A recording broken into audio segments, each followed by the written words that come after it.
The next person on the timeline is another DJ, our second DJ on the timeline. The first was Jack Cooper, and we'll mention him a little bit while I'm talking about this individual, Al Benson. Um, so Al Benson, also known as Arthur Bernard Leaner, he grew up also in Mississippi, Jackson, Mississippi, and when he was younger, he performed with his family band. He performed a little bit in black vaudeville, and he also produced shows. So he had some early exposure to music and entertainment. Um,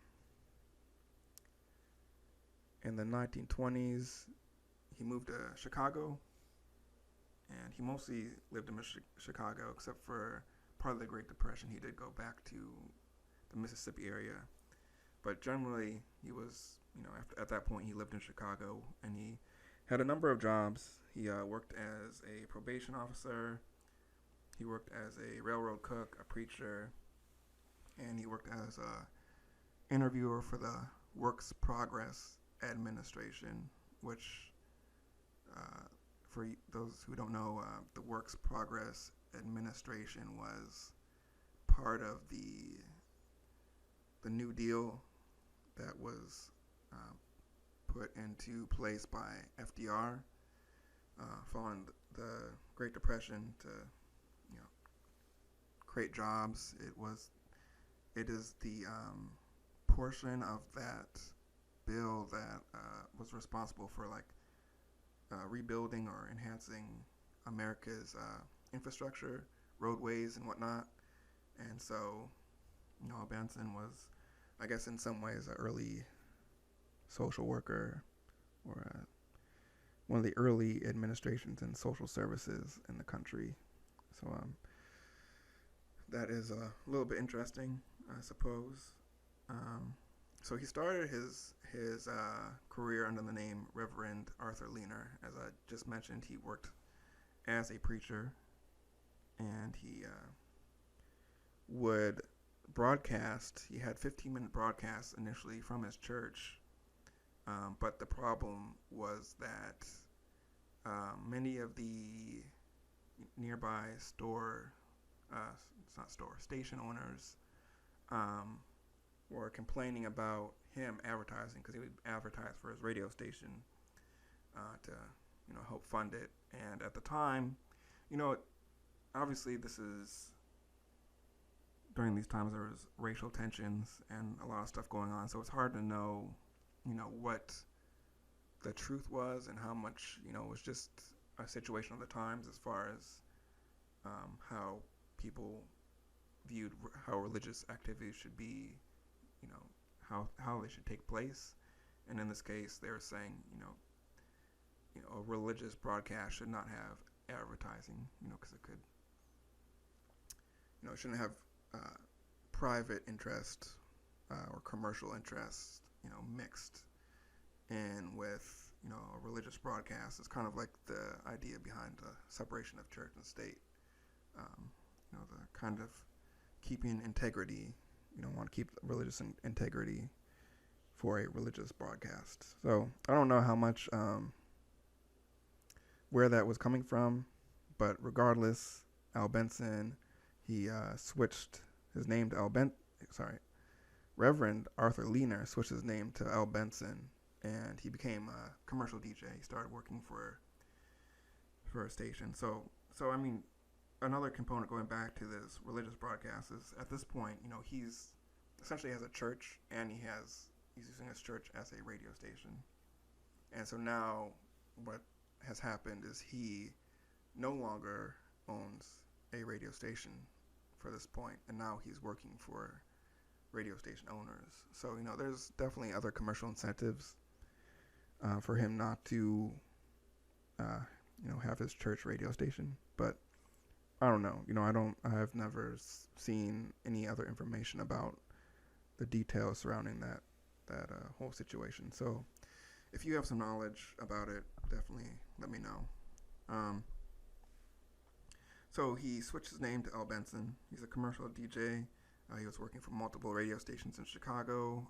By 1948, he was broadcasting 10 hours per week on various stations, um, and he had some creative control, which was big for black DJs at the time. And one of the things that I talked about with Jack L. Cooper, which he was really the first black DJ, and eventually black creative radio programmer. So he was able to kind of shift the radio content uh, during that time from kind of it was number one, music was, you didn't hear a lot of um, like music associated with the black community, like jazz or gospel. So Jack L. Cooper helped try to shift that and put that into the radio space, and he also changed the programming on the radio from, a lot of programming was made at the expense of black people, a lot of black caricatures and, just not positive things about black people, or not positive things about black culture. So Jack L. Cooper was able to shift that and include that in radio. And so when L. Benson comes along, there's still a lot of the same stuff going on. Jack L. Cooper also broadcasted in Chicago, and so a lot of the stuff was still going on though, and so he did some of the same things as far as providing a different perspective. He one of the main differences though was when Jack L. Cooper came along. It was really much earlier, at least when he started, was much earlier in urban life for the black community. There was a lot of people there was not as many people who had moved to the city. So now at this point, there's even a greater demand for different types of radio stations, and radio stations that include all these new black residents, in this case Chicago, who are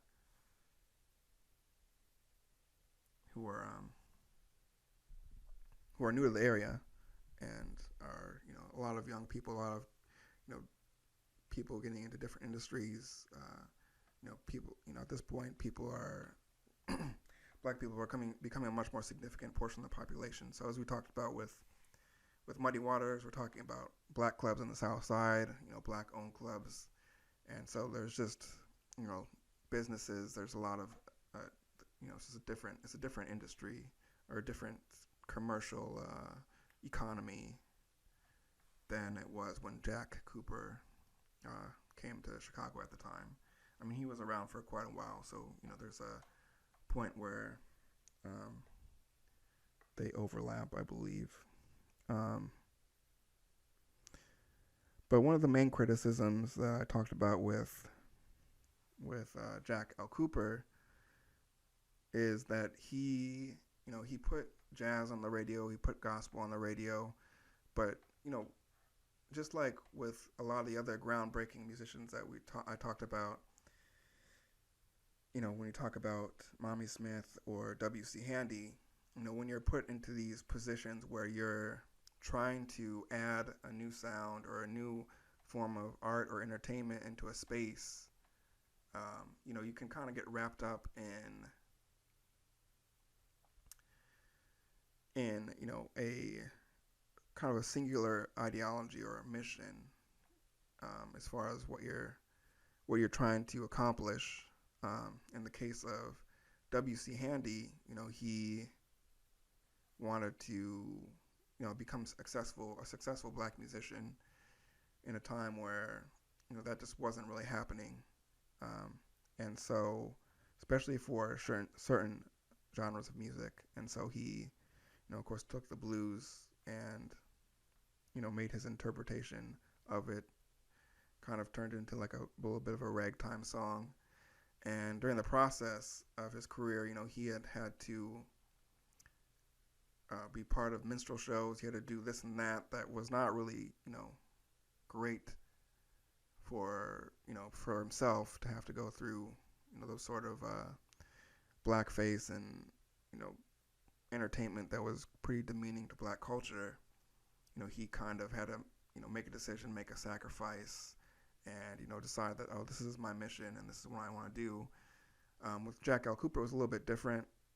He didn't really have to, he did have to, early radio, he had to kind of carry out skits and plays that were not good for black culture. Well, not, I don't want to say not good. I mean, they weren't good, but they were not respectful or positive for black culture, black people. So, but then when he got the opportunity to create his own programming, he really wanted to illuminate that black people, black culture was respectable. There was a black middle class that was growing in the city. He wanted to appeal to them. He wanted to show that, black people can be, civilized and, have a, speak eloquently. And so in the process of that, he played gospel and jazz, but he didn't really play the blues. He didn't really play, certain jazz, but most jazz he did play. He didn't really play, a lot of these other up-and-coming genres, which would have been like the jump blues or like early R&B. Some of these styles at the time, of course, were viewed as, too raunchy, lyrically just inappropriate, promoting these unholy, notions, against the church, a lot of these types of things. And so, in the process of trying to promote black culture, he alienated a number of people, and he was a big community guy. That was his focus. As I said, when you have to go through all this, you might develop a singular mission. You might not be trying to be all-encompassing. You're really trying to almost prove to the people who were holding you back or said, this and that, said disparaging things about black people or you, as part of black culture, and you're trying to prove them wrong. He was a great community person. He gave back to the community. He did a lot of great things. So, as I said in the episode, not to take anything away from Jack L. Cooper, but that, is a criticism, and, it's valid to a certain extent, because, there is, alienating a large part of the population, especially at that time, and, removing a portion of, a pretty staple portion of black culture, art forms that we're talking about, the struggles and the livelihood, and the experience of black people at the time was, it was important to get out there, but, it's understandable, and, one person can only do so much.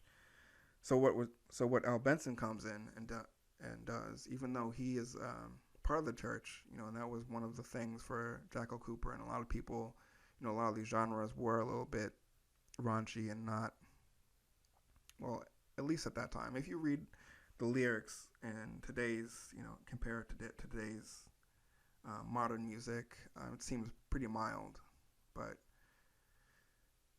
nonetheless, it's seen as countercultural and inappropriate in a lot of ways. But Al Benson, just even though he's a reverend, he can see, what the music is. You can see the music for what it is, and saw past that. He included a lot of the songs, blues songs, early R&B, a lot of these genres that were becoming popular in the city, that weren't played before. So for a lot of people, for black and white audiences, they were for the first time hearing some of these genres or songs, and that was big, and that was a huge contributor to just overall popularity of the current development of music, but also giving some respects to some of the Delta blues guys and country blues guys of before.